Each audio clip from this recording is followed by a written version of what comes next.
dapatkan dunia ialah dia telah menukarkan waktu yang sepatutnya dia gunakan untuk beribadah dengan buat benda-benda untuk mendapat habuan duniawi.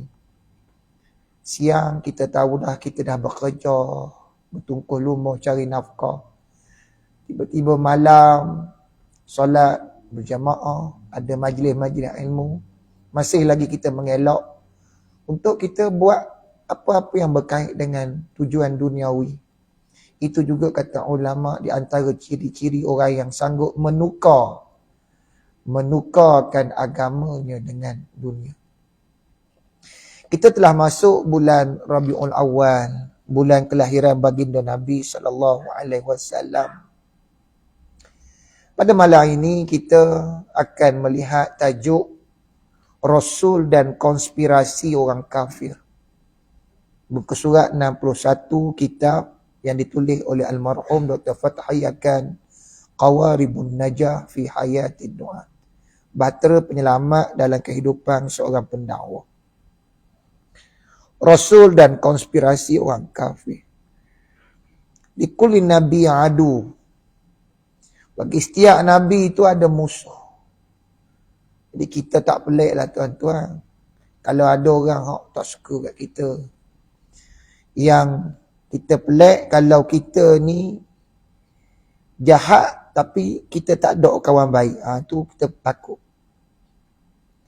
Kalau kita ni baik, orang jahat tak suka kat kita, itu fitrah. Itu termasuk sebahagian daripada sunnatullah.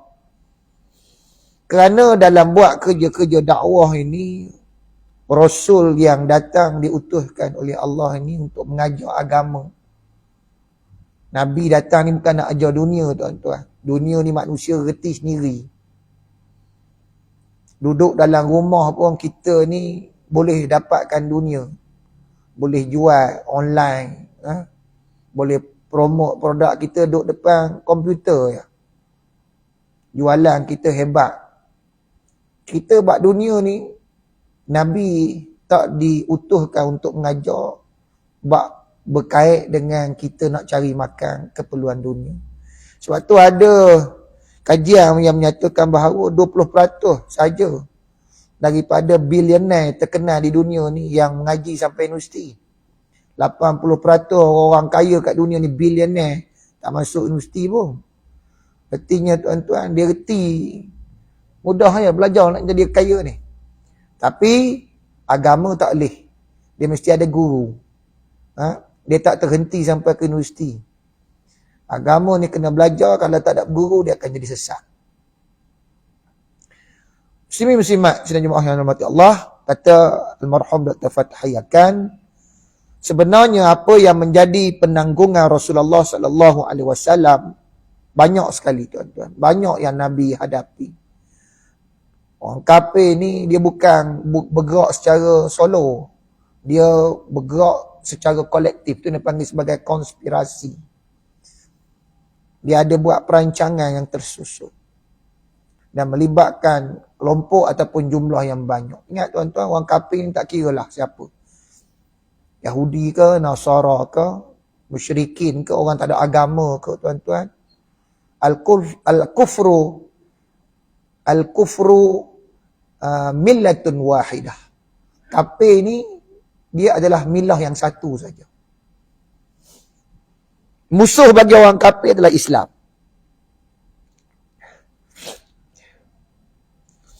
Maka walaupun Nabi Muhammad sallallahu alaihi wasallam ni ialah rasul yang diangkat oleh orang kafir sendiri sebagai manusia yang paling hebat dalam sejarah. Tu buku yang ditulis oleh Michael J. Hart. Orang yang paling besar sekali pengaruh dalam sejarah, dalam 100 orang tokoh dia letak Nabi Muhammad sallallahu alaihi wasallam. Tetapi kalau kita tengok juga buku-buku yang ditulis oleh ilmuwan-ilmuwan bukan Islam tuan-tuan, yang paling banyak sekali personality yang dikritik, yang dihina, yang ditentang tak lain tak bukan adalah Nabi Muhammad sallallahu alaihi wasallam sampai hari ni. Walaupun ramai orang sanjung Nabi, Dan tetap sampai akhir zaman, tetap orang yang paling ramai ditentang oleh manusia dah Rasulullah sallallahu alaihi wasallam. Tak tahu tak mana silap yang Nabi ni sampai begitu sekali. Dah mati pun orang masih hina Nabi. Nah, di antara penanggungan yang ditanggung oleh baginda Nabi SAW ialah berupa tipu daya. Nabi difitnah angkara daripada orang-orang kafir yang terlalu banyak. Kalau kita nak cerita, nak paparkan di sini, sukalah kita nak gambarkan satu-satu. Nah, banyaklah. Dan ayat-ayat Quran turun menceritakan tentang perangai orang-orang kafir ni. Mula-mula mereka tak berani nak sentuh tubuh Nabi. Tak berani nak kutuk Nabi. Sebab Nabi ni datang daripada keluarga terhormat. Datuk Nabi bukan calon orang. Ponakan Nabi Abu Talib hak jaga Nabi bukan calon orang. Isteri Nabi bukan calon orang. Bapa Nabi. Orang yang sangat dihormati di kalangan Arab Quraisy. Sebab itu di peringkat awal, penyerangan daripada sudut fizikal ni hanya kepada kaum muslimin yang lemah seperti hamba-hamba dan orang miskin. Mereka tak berani nak kata kat Nabi. Bila mereka tak tahan sangat dah melihat Nabi makin aktif berdakwah, apa yang mereka buat? Mereka berjumpa dengan Abu Talib, diskah dengan Abu Talib supaya Abu Talib gunakan pengaruh dia. Selagi mana kami hormat kamu ya Abu Talib, tolong hormati kepercayaan kami. Anak saudara kamu telah terlalu jauh menghina Tuhan-Tuhan kami. Maka bukan sekali, bukan dua, bahkan 3 kali pertemuan yang mereka buat dengan Abu Talib, pujuk Abu Talib supaya guna jalan diplomasi untuk stop Nabi Muhammad. Sebab mereka lihat mungkin Nabi Muhammad akan dengar cakap buat menakan dia. Tapi apa Nabi Muhammad kata? Wahai bapa saudaraku, demi Allah, kalau diletakkan matahari di tangan kananku dan bulan di sebelah tangan kiriku, kalau boleh manusia orang kafir buat begitu, dia boleh letak matahari di tanganku. Tak kira dia kecilkan ke, letak matahari di tanganku. Dia sejukkan matahari tu, letak di tanganku. Dengan kehebatan usaha yang mereka buat supaya aku ni berhenti berdakwah. Sampai tahap tu, Nabi kata aku, wallahi aku tidak akan berhenti, melainkan Allah akan memberikan kemenangan kepada Islam atau jasa aku ni dimusnahkan. Maksudnya aku mati. Sama ada aku mati atau Islam tu menang. Jadi Nabi pun berlalu meninggalkan bapa saudara dia. Sehingga Abu Talib pun tak tahan. Dia kata, mari sini anak saudara aku. Aku tak nak kerana perkara ni kita berjauhan. Abu Talib sayang sangat kat Nabi. Abu Talib kata, lagu ni lah. Dakwah lah. Aku tetap akan lindungi kamu ya Muhammad. Bila jalan guna pengaruh Abu Talib tak dapat digunakan, maka mulalah mereka dah hilang rasa sabar. Bermulalah perangai mereka yang mencela, mengutuk sampai turun ayat dalam surah Al-Humazah. Ayat yang Allah turunkan kepada Umayyah bin Khalaf. Wailul likulli humazatil lumazah. Celakalah kepada si pencela dan pengumpat. Pencela ni dia kata depan-depan. Mengumpat cakap belakang-belakang. Ini Allah sebut tentang Umayyah bin Khalaf.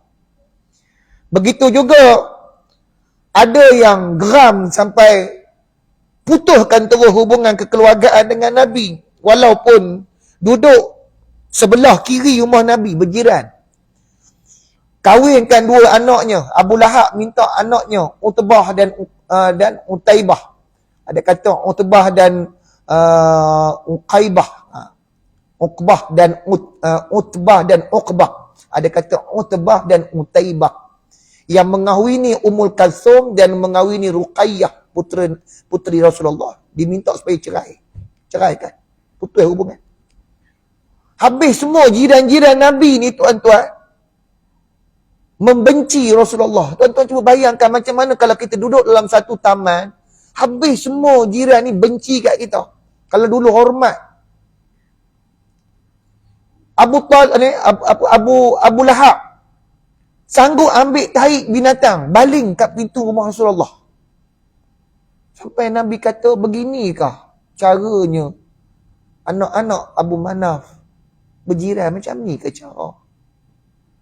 Sampai buat lagu tu kat jiran-jiran. Ada yang pergi ambil periuk tempat Nabi masak, isi kotoran unta dalam periuk Nabi. Sampai Nabi terpaksa buang, cuci kat luar rumah. Kalau Hindun, isteri kepada Abu Lahab, Allahu Akbar, sanggup, tak ada kerja, kutip duri-duri, pergi letak depan pintu rumah Nabi. Diletakkan di tempat-tempat yang dia rasa tempat ni Nabi akan lalu. Tak ada kerja. Sebab tu Allah turunkan surah Al-Masad, mencela dua orang ni. Hak dulu sangat hormat sayang ke Nabi, sampai berbesan dengan Nabi. Pak saudara Nabi, mak saudara Nabi. Allah kata, tabat yada abi la'abi wa tab, ma aghna anhu maluhu wa ma kasab, sayaslana ranza talhab. Tak cukup dengan Abu Lahab, Allah kata, wa imra'atuhu hammalatal hatab, dia membawa kayu bakaran, fi jidiha hablum min masad. Hindun ni, dia nama dia Hindun bin Harb. Dia ni adalah adik kepada Sufyan bin Harb. Bila dia dengar orang baca surah Al-Masad, marah dia. Dia bicara Nabi Muhammad, dia bawa batu. Kebetulan, dia nampak Sayyidina Abu Bakar ada dekat Masjidil Haram. Dekat dengan Kaabah, dia kata ni mesti ada Muhammad kat situ. Dia bawa batu. Dia nak punggai Nabi Muhammad, dia marah. Sampai-sampai dia kata, mana Muhammad? Dia kata, ni, dia ada nampak aku bawa kayu ke? Macam mana ayat Quran tu kata kan. Dia membawa kayu api. Mana aku bawa kayu? Aku kan bawa kayu, aku bawa batu, aku nak punggai kepala dah. Ada kepatut dia mencela aku. Kata Abu Bakar, mana ada Muhammad tak pernah cela. Yang kamu dengar tu adalah ayat Allah, bukan keluar daripada mulut Muhammad. Kata dak Hindun, samalah hang dua ni. Hang tak pernah asyik-asyik nak backup kawan hang. Akhirnya Hindun pergi. Abu Bakar berpaling kepada Rasulullah. Ya Rasulullah, apakah Hindun tak nampak kamu ya Rasulullah? Nabi ada sebelah dia. Kata dak Nabi, Allah telah mendinding, menghijabkan pandangan Hindun daripada melihat aku. Hindun ni orang cantik. Dia pernah menang pertandingan Ratu Cantik. Sebab tu nama julukan dia Ummul Jamil. Nampak cantik. Itulah orang kata, orang cantik ni tak semestinya cerdik. Nah, satu. Yang kedua, orang perempuan, isteri ni dia mudah ikut fikrah suami. Kalau suami perangai jahat, dia mudah terikut jahat. Kecuali dia ada iman sekuat Asyah, InsyaAllah dia baik. Sebab tu kita nak cari calon menantu biar elok sikit. Pasal anak kita yang kita didik elok pun, takut kalau kena menantu hak tak molek, dia akan ikut fikrah menantu. Cucu kita, zuriat kita. Tak cukup dengan menceraikan anak Nabi. Ada di antara orang-orang musyrikin yang sanggup hancurkan tulang, tumbuk tulang-tulang bagi hancur jadi macam tepung. Siapa dia? Ini perangai Ubay bin Khalaf. Dia di antara musuh-musuh Islam. Dia lalu, tengok Nabi lalu kat lorong kan, Mekah kan angin kuat. Dia pintah Nabi, dia ambil tepung yang, tulang yang hancur jadi tepung tu. Dia tiup, nak bagi masuk dalam mata Nabi SAW. Tapi Allah lindung Nabi. Ada yang sampai letak kotoran atas tubuh Nabi. Ini siapa dia? Tak lain tak bukan Uqbah bin Mu'is. Ni jiran Nabi juga, tapi jiran sebelah kanan. Buat perangai huduh. Nabi Abu Jahal kata, nampak Nabi Muhammad semayang. Siapa berani? Dia buat challenge. Perangai buat challenge ni tuan-tuan daripada dulu buat perangai. Perangai orang tak elok. Siapa berani di kalangan kamu letak kotoran atas badan Nabi. Dia mari dia letak tuan-tuan. Dia sanggup. Perangai jahat. Sehingga kan Nabi tak bangkit daripada sujud dia, sehingga datang anaknya Fatimah datang membersihkan tubuh Nabi. Sampai tahap tu tuan-tuan orang hina. Kita hari ni cukup marah tuan-tuan. Yang kata orang Islam, kalau kita tengok orang bukan Islam dia tengah semayang, orang pergi kacau di semayang, kita kata kamu lah, respect lah kepercayaan masing-masing. Kenapa sampai tahap macam tu kamu nak hina? Sehingga kan akhirnya tuan-tuan, kalau kita tengok, Uqbah bin Mu'aiz ni dia pernah ludah kat Nabi. Tapi, air ludah tu terpelanting kena muka dia. Dia jadi macam asid. Habis muka dia jadi buruk. Dalam perang Badar, dia pergi lawan dengan Rasulullah, lawan tentera Islam. Akhirnya dia ditawan. Dan dialah di antara tawanan yang kena bunuh dalam perang Badar. Kalau ikut dalam perang Badar, Nabi tak bunuh tawanan. Tapi sebab dalam perjalanan nak sampai ke Madinah tu dia buat perangai. Dia buat kacau. Akhirnya Nabi suruh pancung. Mati. Ni di antara orang-orang yang tu. Termasuklah menantu Nabi sendiri. Menantu Nabi sendiri. Sanggup menendang tubuh Nabi. Sehingga Nabi doa ke Allah. Allahumma salib bikalbika min kilabik. Ya Allah, hantarkanlah anjing daripada anjing-anjing. Supaya apa? Supaya mengajar menantu dia ni yang sanggup tendang pak mentua kerana kebencian. Akhirnya mati dia. Kena koyak tubuh dia dengan singa. Ni Allah nak cerita pada kita bagaimana perangai jahat orang-orang kafir. Nabi berusaha tengok kepada sasaran yang lebih jauh yang ada hubungan kerabat, iaitu orang-orang Taif. Nabi ni ada hubungan kerabat berdasarkan ibu susuan dia, Halimatun Sa'diyah. Ada kaitan dengan orang Taif. Jadi Nabi nak guna repo untuk dia dekatkan hati orang-orang Taif dengan Islam. Ketika beliau berhijrah ke Taif, orang-orang kafir menggunakan anak-anak muda, hamba sahaya dan samsing-samsing mereka menyakiti dan melemparkan batu kepada baginda. Tuan-tuan. Perangai Arak ni jahat-jahat macam mana pun tuan-tuan. Kita tahu Arak ni perangai jahat.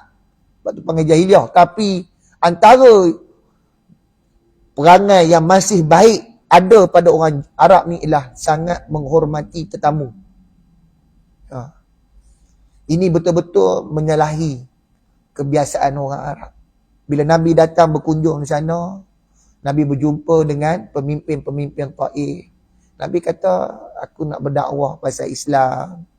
Kalau kamu terima, Alhamdulillah. Tapi kalau kamu tak terima, tak apalah. Jangan pula kamu pergi cerita, aku datang sini. Sebab tak tahu banyak mata-mata kan, orang-orang Mekah yang ada kaki di Taif. Nanti dia buat provokasi pula kat sini. Tapi apa yang berlaku, pemimpin-pemimpin di Taif telah secara senyap-senyap memerintahkan, mengarahkan budak-budak muda. Tuan-tuan, sayang budak-budak muda ni. Memang selalu pemimpin ni suka perbodohkan budak-budak muda ni. Dengan beri sedikit imbuhan duniawi, seronok duniawi, suruh buat kerja-kerja. Kalau dia fikir balik, dia kata bodoh aku. Disuruhnya hamba-hamba sahaya dan samsing-samsing mereka lempar batu. Bahkan baginda diejek, dicerca dan dicaci macam orang tak ada maruah. Namun baginda Nabi SAW memulangkan segala caci dan kata nista itu kepada Allah dengan hati yang pilu dalam doa beliau yang masyhur. Allahumma ashku innaka dhi'fa quwwati wa qillata hillati wa hawani 'alan nas ya arhamar rahimin anta rabbi wa rabbul mustad'afin ila man takilluni ila ba'idin yatajahhamuni am ila qaribin malaktahu amri illam yakun bika ghadabun alayya fala ubali walakin afiyatuka hiya awsa'u li a'udzu bi nuri wajhika allazi ashraqat lahu az-zulumat wa saluha alaihi amru dunya wal akhirati min an yanzila bihi ghadabuka aw yahilla alayya sakhatuka lakal utba hatta tarda wala hawla wala quwwata illa bik. Ya Allah, kata Nabi, aku mengaku padamu tentang tentang kelemahanku, kekurangan dayaku dan betapa rendahnya pandangan orang terhadapku. Tuan-tuan, baginda Nabi SAW makhluk mulia sekali tuan-tuan. Kemuliaan itu bukanlah modal untuk seorang itu mendapat hidayah daripada Allah. Kalau kita hebat macam mana pun tuan-tuan, belum tentu orang akan ikut agama Allah disebabkan kedudukan kita. Dalam bab hati ni tuan-tuan, manusia tak ada apa. Ini semua Allah punya kuasa. Innaka la tahdi man ahbabta. Sedangkan bapa saudara Nabi yang Nabi sayang pun Nabi tak mampu nak tunjukkan Islam pada dia, mati dalam keadaan dia tak menerima Islam. Tapi kita itulah, bukan sekadar orang ni tak terima apa yang kita ajak, bahkan orang akan sanggup merendah-rendahkan kita. Ni yang kata orang yang sombong, al-qibru batarul haq. Orang kalau dalam hati dia ada sombong, dia akan tolak kebenaran. Wa ghamtun nas, dan dia akan pandang rendah orang tersebut. Sombong pula tuan-tuan. Sebab tu sombong ni lah benda hak kita nak kena buang dalam diri kita. Orang yang bijak tuan-tuan, dia tahu bila dia ni ditegur, itu adalah satu perkara yang sangat baik untuk dia berubah ke arah kebaikan. Hidup kita ni penuh buat salah, tapi kesombongan itu yang selalu menutup kita daripada nak bertaubat pada Allah atas kesalahan. Orang yang bijak, dia akan mengambil kesempatan daripada majlis ilmu untuk dia ditegur, tanpa dia diketahui akan perbuatan yang dia buat. Siapa pun tak tahu. Dalam majlis ilmu, dia ditegur secara umum, tanpa disebut namanya, tanpa diceritakan kesalahan. Allah turunkan ilham pada dia dan dia mengakui akan kesilapan yang dia buat. Akhirnya dia beriltizam untuk berubah. Ini orang bijak. Tapi syaratnya jangan sombonglah duduk ngaji, dengar. Yang keduanya, Allah tegur manusia ni tuan-tuan dengan sahabat-sahabat yang baik. Kalau tak mau mengaji sangat, sibuk sangat, kurang-kurang kita ni ada kawan-kawan baik yang boleh tegur kita. Kawan-kawan ni bila tegur, niat dia nak kita ni jadi baik. Sebab itu, satu hari Muawiyah bin Abi Sufyan, ni Muawiyah bin Abi Sufyan ni, anak menakan kepada Hindun bin apa tadi? Muawiyah ni adalah anak menakan kepada Hindun bin Harb. Bila mana dia menjadi khalifah, dia tanya kepada orang ramai, siapa kat sini yang boleh nasihatkan aku? Siapa kat sini boleh nasihatkan aku? Tak ada siapa berani. Tuan-tuan, kalau katalah mari sini Perdana Menteri, duduk sini kata, tuan-tuan ada tak siapa-siapa nak nasihat saya? Dia mari ni pun pasal dia nak rasmikan apa, dia nak beri sumbangan apa kat masjid kita. Tiba-tiba, ada tak orang kat kampung ni yang berani nak tegur? Saya nak tegur lah Tok Seri. Tok Imam berani tegur? Tok Imam tegur, tarik bentukan. Orang tak berani tegur, orang ada kuasa ni. Sehingga akhirnya ada satu orang pemuda kata, saya berani tegur. Saya nak tegur tuan. Kata Muawiyah, mari. Jumpa saya dalam bilik. Yazid anak dia ikut. Dia dengar orang tu cakap kat ayah dia. Angguk-angguk. Duduk kat luar ni kata, habis lah. Mampus mesti kena penjara ni. Ada ke dia berani tegur khalifah? Maka tanya ya tak Yazid pada ayah dia, ayah kenapa ayah nak suruh orang tegur-tegur ayah ni? Dia tu siapa nak tegur-tegur ayah? Maka kata Muawiyah, ketahuilah sesungguhnya seorang mukmin itu masih dikira baik. Seseorang mukmin itu masih dikira baik kalau dia ditegur oleh saudara dia yang baik. Kalau masih ada saudara dia yang nak tegur dia, itu dikira mukmin yang baik. Itu dikira mukmin yang tidak sombong. Tapi kalau dah tak ada dah saudara dia nak tegur, contohnya tuan-tuan, tak ada dah kawan-kawan nak tegur, pasal apa? Oh, tak makan teguran sah, tak makan saman. Bini dia pun tak berani nak tegur, tambah nak anak. Bengkeng, tak ingat tempat. Garang sangat. Malas je Ustaz berani Ustaz tegur. Habis pun tak mau tegur. Sombong. Tuan-tuan, ingat, mari teguran ketiga, kata ulama. Allah tegur melalui musuh. Yang ni sakit. Musuh ni, dia memang tunggu je bila kita akan didedahkan aib kita. Dia bongkar air kita, tuan-tuan, habis londeh kita. Dia bongkar. Bagi orang yang beriman, kalau dia sedar, ini adalah satu teguran Tuhan pada aku. Aku dah banyak terlanjur. Kalau lah, mungkin sampai di penjara kau, sampai dia hilang jawatan kau. Musuh. Dan bila musuh ni tegur, dia tak ada niat nak bagi kita bangkit balik. Kalau boleh, tak payah bangkit-bangkit terus. Sehingga kan benda yang baik kita buat pun orang akan kata bohong. Tak kusangka dia ni macam ni punya. Sebab apa? Musuh dah kobarkan cerita-cerita tentang kita. Kalau rasa boleh. Atau cara yang keempat, kata ulama, Allah akan tegur kita sendiri dengan diturunkan balak. Itu habis. Habis rank lah. Habis meter punya manusia. Sampai kan musuh pun tak berani nak tegur. Dia punya strong. Dia ni standard Fir'aun. Standard Maha Fir'aun. Tak berani. Musuh pun tak berani. Tak tahu tang mana kita nak kenakan dia ni. Dia ni bijak sangat. Macam Hajjaj Yusuf As-Saqafi. Kan? Orang tak berani. Zalim. Musuh pun tak berani. Last sekali Allah turunkan balak. Itulah teguran kepada orang yang sombong. Baik, kata Nabi SAW, wahai Tuhan yang maha pengasih, Engkaulah Tuhanku dan Tuhan manusia yang manusia yang tertindas. Kepada siapa hendak aku serahkan diri aku ni? Dia tanya kat Allah, dia munajat, ya Allah, kamu nak utus aku ke siapa ni? Sini tak kena, sana tak mau. Nak. Adakah kepada orang yang jauh yang bersikap kasar terhadapku? Yakni orang Taif. Jauh Nabi berjalan. Tiba-tiba ini balasan yang dia beri pada Nabi.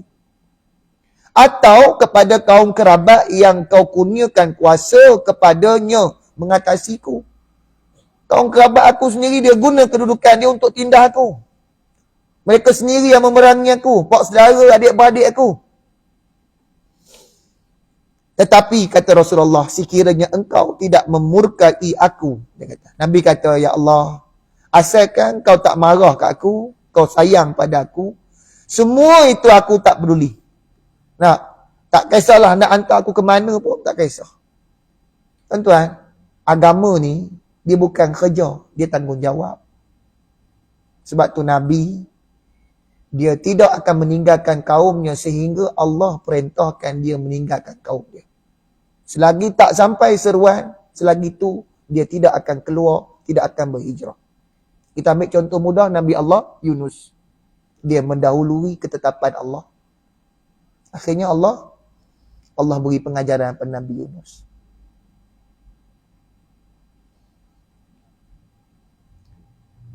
Kata Nabi lagi, ku berlindung dengan cahaya wajahmu yang menerangi segala kegelapan, yang dapat mensejahterakan urusan dunia dan akhirat. Aku berlindung kepadamu dari kemurkaan dan kemarahanmu terhadapku. Biarlah orang nak marah aku, tak apa. Biarlah orang marah. Orang nak benci, biar apa ya, tuan-tuan. Ini kerja. Ini tanggungjawab. Ulama, pewaris Nabi, dia lihat agama ni sebagai satu tanggungjawab. Sebab tu ada beza antara ulama dengan mufti. Sebab mufti tu dia jawatan. Jadi bila dia berjawat, dia kena jalan tugas. Kalau ulama, dia tak melihat kepada tugas. Dia melihat pada tanggungjawab. Mulut ulama tak boleh ditutup daripada menyatakan kebenaran. Tapi mulut mufti, itu bergantung pada keimanan. Ada yang kadang-kadang, bos dah beri arahan, terpaksa aku. Itu beza. Ulama sebenar, kadang-kadang dia melihat kalau inilah menjadi penghalang untuk aku menyatakan kebenaran, tak apa. Kita tinggalkan jawatan mufti.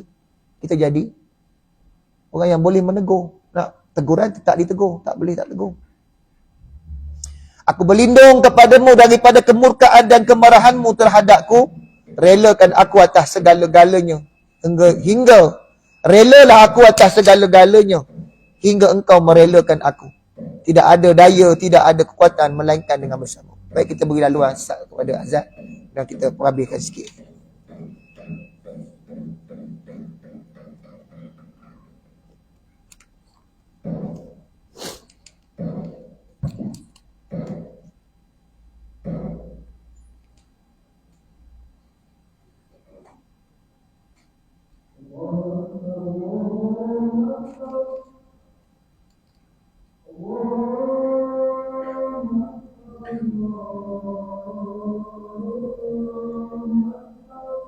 Allah. Allah.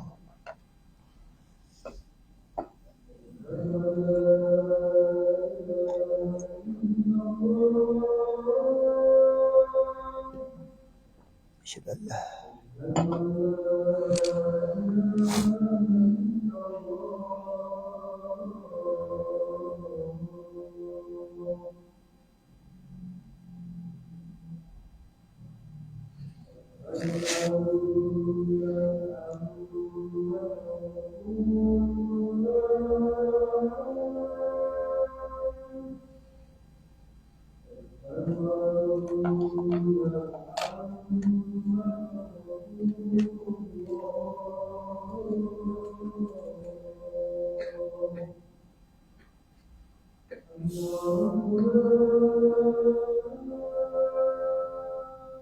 la haula wala quwwata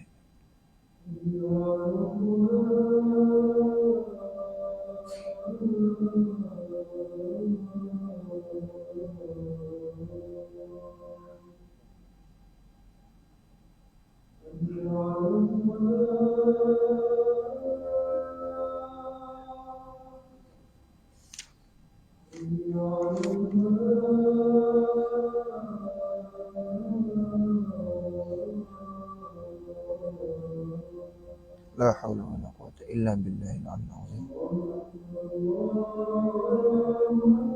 Allahu akbar, Allahu akbar.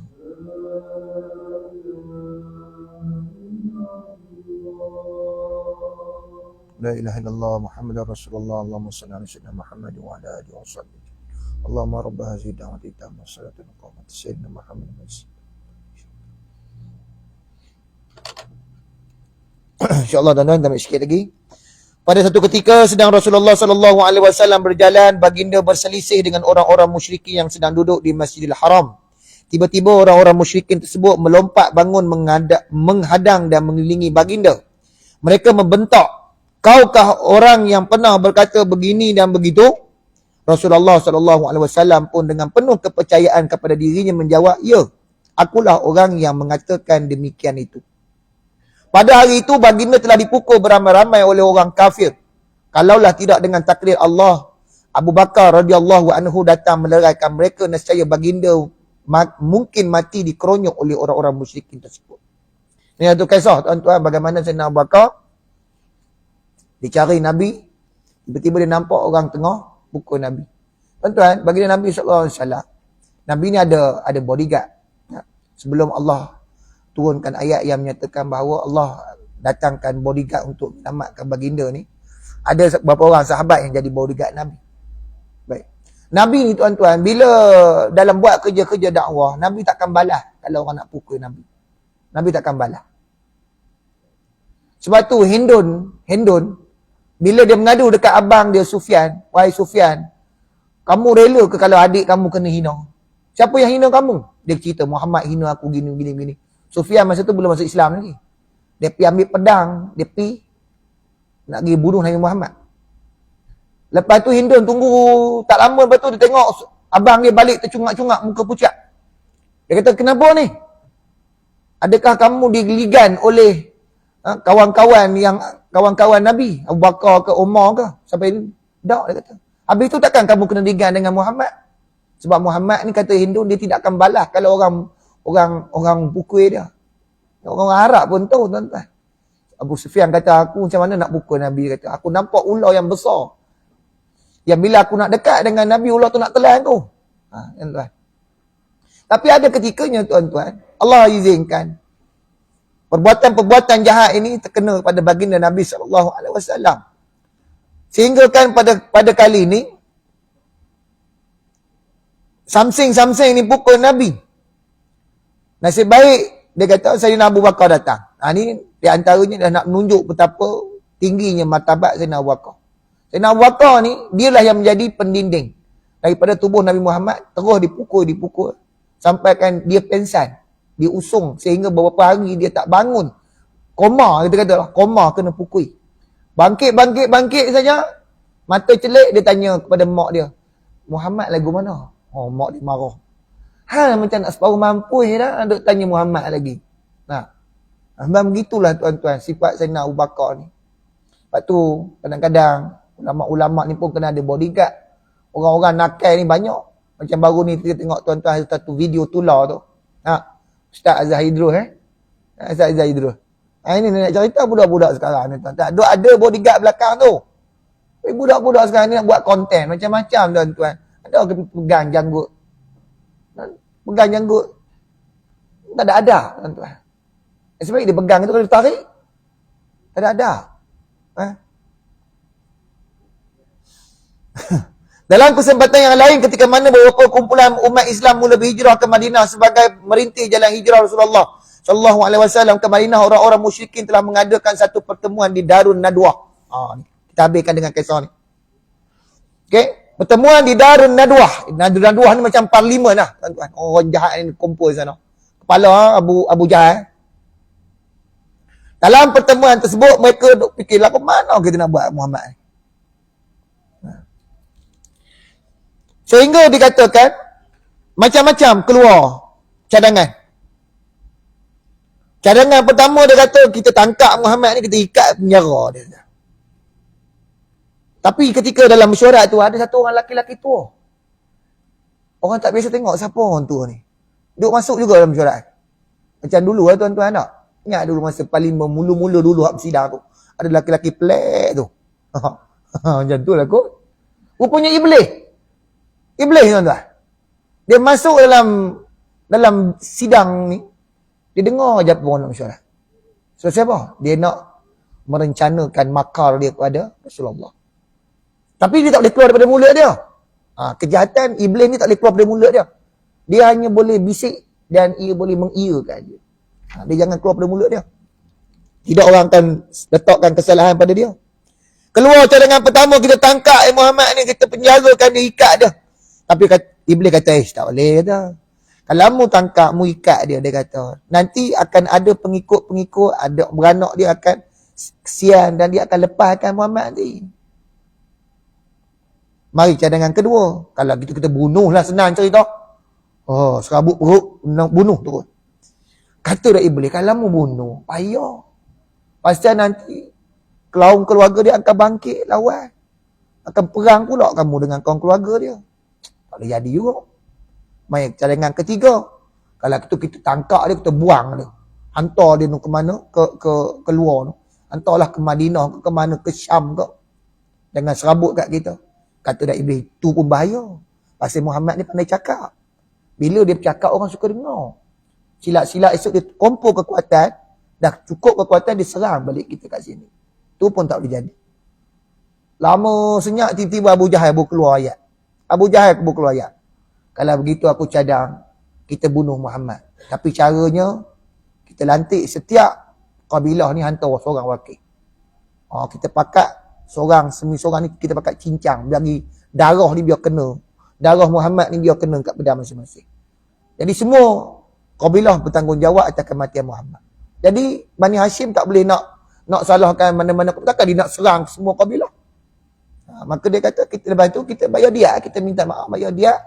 Habis lah cerita. Iblis kata, ni betul.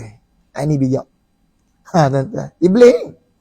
Maka dia pun merencanakan untuk membunuh Rasulullah SAW ketika baginda sedang tidur di rumahnya. Ini sehari sebelum berlakunya peristiwa hijrah. Komplot itu disertai oleh hampir semua family Quraisy. Peristiwa itu diabadikan oleh Allah SWT dalam firman-Nya dalam surah Al-Anfal ayat 30. A'udzubillahi minasyaitonirrajim. Wa iz yamkuru bikal ladzina kafaru liyusbituka aw yaqtuluka aw yukhrijuk wa yamkuruna wa yamkurullah wallahu khairul makirin. Dan ingatlah ketika orang-orang kafir Quraisy menyusun tipu daya terhadapmu untuk menangkap dan memenjarakanmu dan membunuhmu atau mengusirmu, mereka memikirkan tipu daya sedangkan Allah menggagalkan tipu daya. Tuan-tuan, Allah ni bukan buat tipu daya, Allah ni menggagalkan tipu daya. Kadang-kadang orang kafir kata, adakah Allah ni pandai buat tipu daya? Tak, Allah tak buat tipu daya. Yang suka buat tipu daya tu perangai kamu, orang kafir suka buat macam-macam trik. Allah ni hanya menggagalkan tipu daya kamu. Wallahu khairul makirin. Sesungguhnya Allah itu sebaik-baik pembalas tipu daya. Baik, kita berhenti cakap dulu insya-Allah. Kita berjumpa pada rezeki yang akan datang. Saya pun tak berani nak cakap.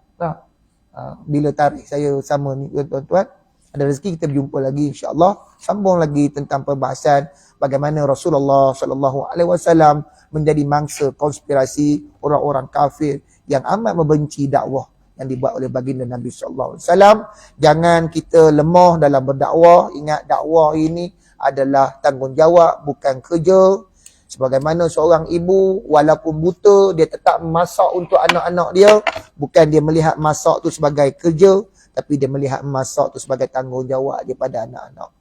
Jadi mudah-mudahan tuan-tuan, sikit sebanyak daripada kisah Nabi ni menjadi semangat untuk kita terus berdakwah pada masyarakat kita.